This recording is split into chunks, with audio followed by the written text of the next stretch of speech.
Hi everyone, and welcome back to our daily read aloud of Blended. We left off on chapter 41, Dad's Week. Once we are well out of earshot, Imani is the first to speak. So what was that all about? She asks, her voice wobbly. What did we even do? Not one stinking thing, I tell her. Then, why was he so mean? Do we look like criminals?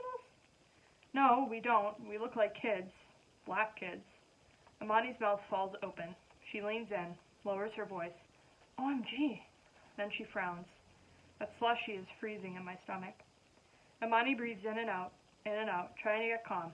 Finally, she says, We are so not telling my mom, she announces. Agreed? Agreed, I say. I'm not sure she can handle one more incident. I fix her a look. Can you? I ask. She heads toward the escalator, then turns. Does it ever stop, Izzy? She asks. Doesn't seem like it. Then I grab her hand and squeeze. We will never, never step foot in that place again, I declare, anger starting to replace the shock, even when we're 25 and can afford anything we want. Heather joins us at the bottom of the escalator. What's up, guys? You look like you just licked dirt. Imani and I look at each other briefly, nod, then tell Heather everything. She wants to protest, to picket, to write letters to the owners of the place. There's nothing to write, I try to explain to her. How do you describe a feeling, a glance, a sniff, a roll of the eyes? Imani's face clouds over. There just aren't any words. But, Heather's eyes are tearing up. Somebody's got to do something. But what? None of us have a solution. The three of us walk away, arms entwined. We never did get to the new pink store. Chapter 42, Mom's Week. On Friday, after John Mark picks me up from school, after the usual questions about homework and such, he announces, I made a fresh batch of spaghetti, just for you. It smells delicious. You know I love me some Waffle House food, but sometimes homemade is best. We'll head over to Waffle House in about an hour. Your mom gets off early. Yay! Maybe she can catch up on her shows tonight. I toss my stuff to the floor, wash my hands at the kitchen sink, and fill plates for us both, a double large portion for him. I got you, kid, he says, sprinkling tons of mozzarella on top of both of ours. It is so yummy, spicy, and full of onions. Wow, you're in a good mood, I tell him as I finish, and he pulls a pint of mint chocolate chip ice cream out of the freezer. He simply grins and serves me up a double portion. I'm for sure not complaining. As he sits down with a big bowl of it as well, he's humming and tapping out a beat with his spoon. When I eat the last square of chocolate, he tells me I have a little time if I want to practice on my Casio before we leave. Let me help you with the dishes first, I offer. No, you go practice, he says. I never turn down a chance to play, so I quickly pull the Casio out of its case and set it up on the dining room table. I do a few scales, some basic review pieces, then jump full force into my sonatina recital piece. It's even sounding great on the portable. John Mark, watching the million pots he used, hollers out, Sounds great, Izzy. You're really good, kid. Yeah, I know, I holler back, happy sass. Then I turn on the drum and cha-cha beats, and I move into a jazzy, funky piece that I've been working on. Ooh, you are killing it, he yells. Skills. Yeah, I know, I say again, cracking up, pounding some crazy bass notes to match the funky treble. He dances into the room, clicking 2 handfuls of spoons and forks together like they're instruments. You're crazy, I tell him as I finally bring it to close, but you dance pretty good for a white boy. Oof, I slap my hand over my mouth. Was that bad to say? But John Mark is grinning like I told him he won $1 million. Now that is the best compliment I've heard in years. I'm still rocking the keys, a little slower now, more mellow. Then John Mark switches, goes a little serious. He pulls up a chair next to me. I want to ask you something. I stop playing. Yeah, I say, but I brace myself. I'm going to do it tonight, the official proposal. Tonight? Yep, at Waffle House. I want it to be a surprise, and I want to include you in this. You good with that? I guess so, I say, which about sums it up. I'm not sure how I feel, so I guess. He takes a breath. But before we go, let me show you my most recent ink. He nervously runs his fingers up and down the black keys. He stops and rolls up the sleeve of his denim shirt. And whoa, there it is. Very small, on the inside of his left wrist, is my name, Isabella, penned in a really pretty cursive next to a small purple daisy. I look more closely, wonder if it hurt to do that, and at the same time feel amazed that he'd do that for me. Wow, that's, awesome. You and me, kid, he says, and your mom, who I'm crazy about. Then he adds, his voice a question, Mark, if that's okay with you. He looks at me with sort of fake puppy dog eyes. I can't help but laugh. I've never been somebody's ink before, I tell him. I honestly think what he did is really cool, but I'm not going to tell him all that, at least not yet. This is forever stuff, he reminds me. I get up and pour myself a tall glass of milk. I gotta give him credit. He's trying really hard. Hey, Izzy, I got an idea, John Mark says, slapping his thigh as we drive towards the diner. What's that? Let's go to Party City and get balloons. Ooh, what a great idea. I look out at the sky, and it's kind of purple rose color with cottony puffs of clouds here and there, like a painting. Somehow that makes me feel like all this is going to be okay. At Party City, the short-bearded guy who waits on us looks barely older than Darren. His name tag says Herbert. How many? He asks. About a gazillion, every color in the rainbow, John Mark tells him. I'm getting engaged tonight, Herbert. Herbert laughs. Gotcha, man. He puts on a small, limp piece of rubber on the nozzle. Then whoosh, it's a red balloon, and whoosh, the next one is green, and whoosh, it's purple. He ties each one and adds a string in one swift movement. I've always wanted to do this, John Mark tells him. Me. He's almost as bouncy as the balloons. I never had a birthday party with balloons when I was a kid, so these are for me too. I stay quiet and let him be 11. He lets me carry the balloon bouquet out of the store. It's huge. Stuffing them into the back seat of the cab is like herding birds, but I finally push them all in. As we walk through the door of the Waffle House, I can see Mom wiping off a table in the back. She looks beat, but then she spots us, me, John Mark, and all those balloons. What? I've never seen so many balloons, she says, delight in her voice. But why? It's not my birthday. Oh, are those for Izzy? You were so sweet. Now she looks confused. But it's not her birthday either. John Mark hands me the balloons and digs into his pocket. He pulls out a small pink box. By now, he's reached a whole new level of blushing, almost purple. He gets down on one knee. Mom gasps, sharply. Her hand clasps over her mouth. Mariah gets out her iPhone. Arnie, the cook, does the same. John Mark's eyes actually have tears in them. He opens the box. Wow, the ring is so pretty. It kind of glitters on the silky white satin. Nicole Theresa Thornton, I love you. I love Izzy. Will you marry me? It seems like all the air leaves the restaurant as everyone near us inhales. At this point, customers are standing, peeking over. Mom's chest is heaving. I can tell she's trying not to cry.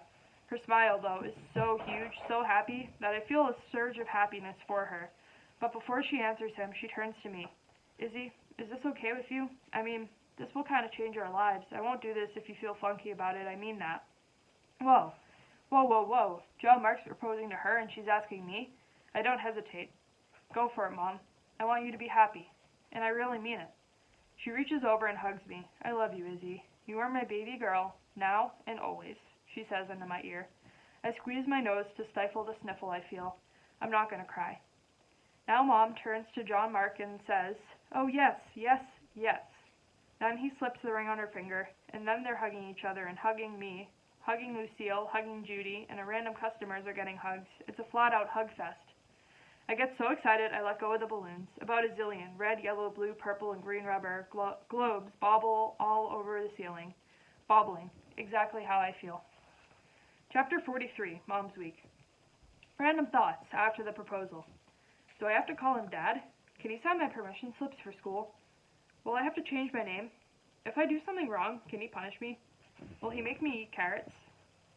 Chapter 44, Mom's Week. More random thoughts. I've got a lot of them.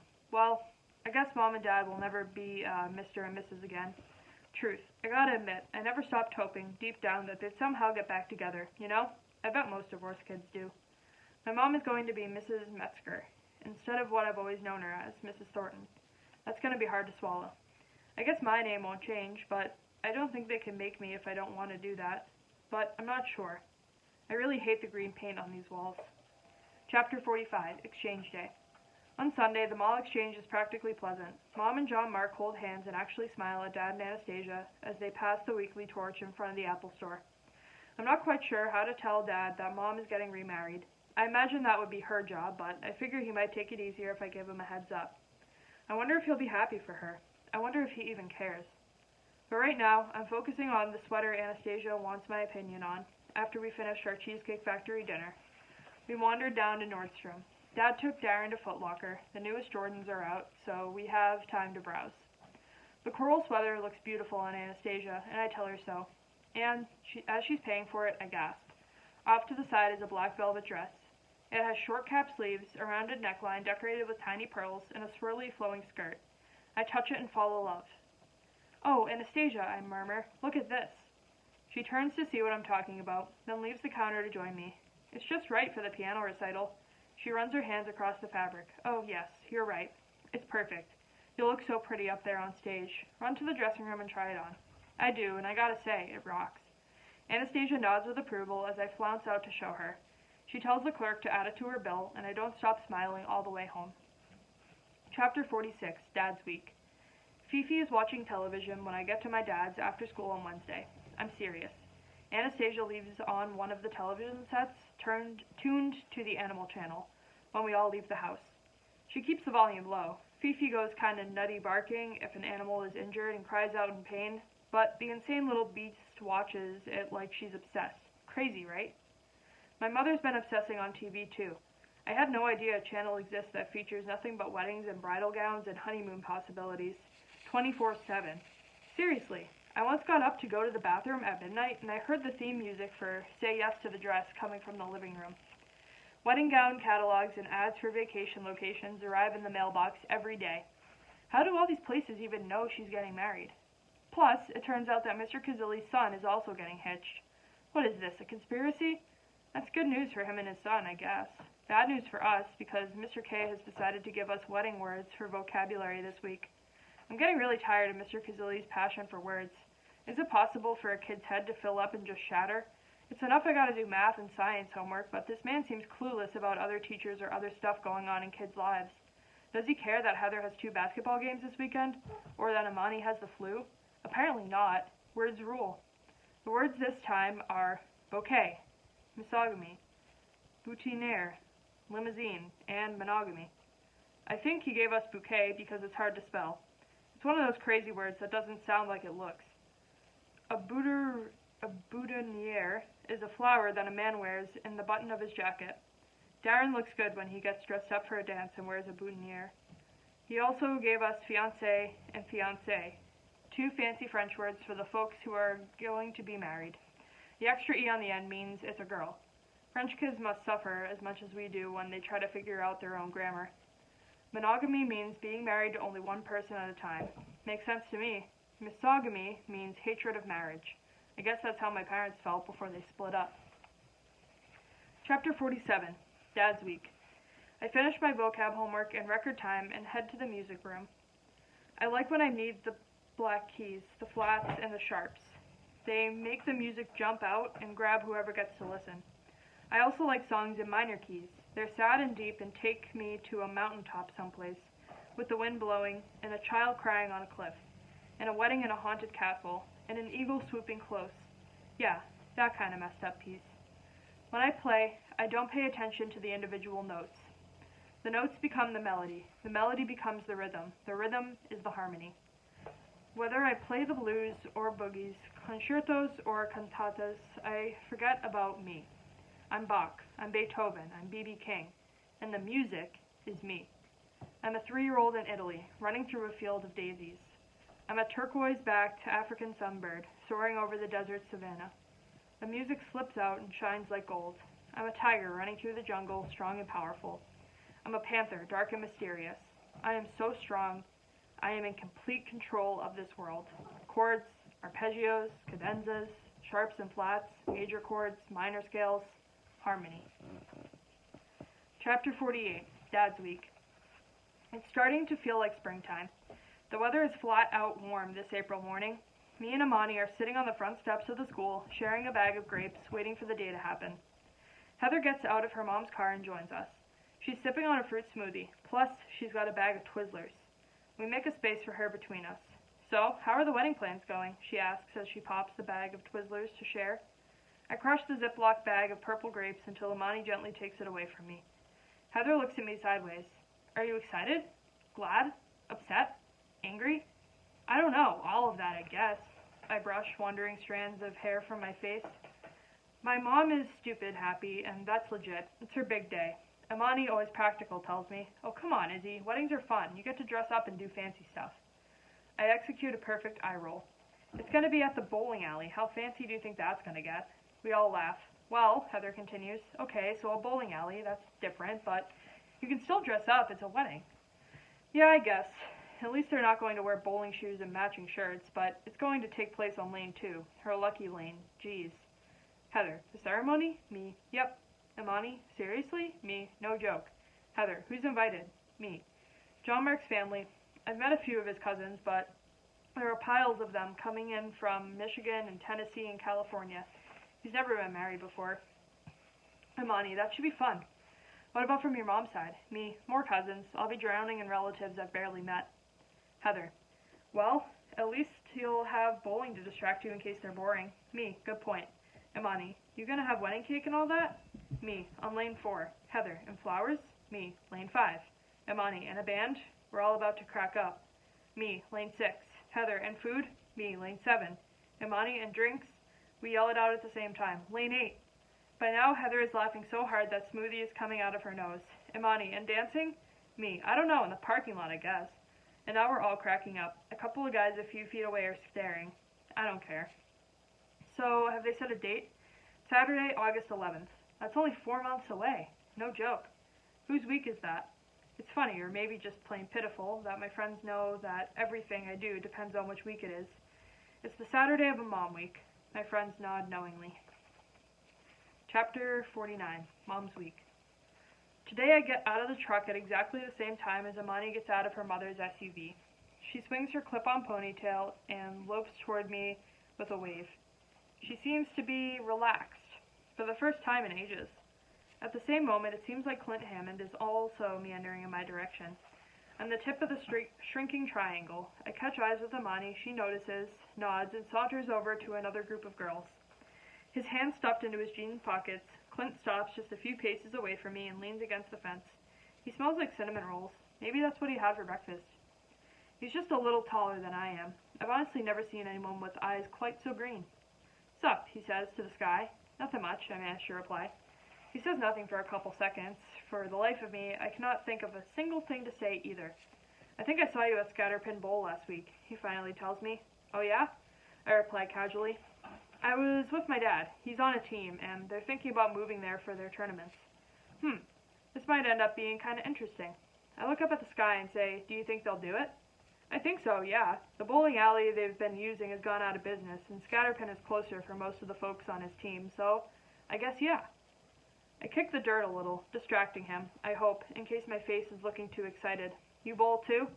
Oh yeah, I know how to blow a rack, he says, throwing a little pride. I usually roll with the team on weekends. I'm trying to ignore the voice in my head that's saying, well, look at you, all smooth and such. My almost stepdad is the manager, I explain. I hang out after school with him there all the time. Maybe I'll see you around then? The dude with the awesome truck? I laugh. Yep, he loves that truck more than I love banana cream cheesecake. So much for smooth. Then the bell rings and kids hurry toward the front entrance. Without glancing back, he walks off into the crowd. I almost trip on the front steps, trying to text Imani about what just happened. What did happen? I honestly don't know. My armpits got sweaty, so that was weird. I gotta ask my mom to buy me better deodorant. I know my hair was a mess. Do I care if you noticed? I shouldn't. I don't. It's my hair. Chapter 50, Dad's Week. On Friday night, Dad decides to take us all out to a place called the Capitol Grill near Rockwood Commons. It cracks me up how expensive restaurants located in what are basically outdoor shopping plazas give themselves these snooty fancy names. Anyway, it sounds like a wear-a-dress restaurant, so I choose a yellow one. It's got a bit of a sparkle to it. I don't think Mom has seen this one. I've never taken it to her house.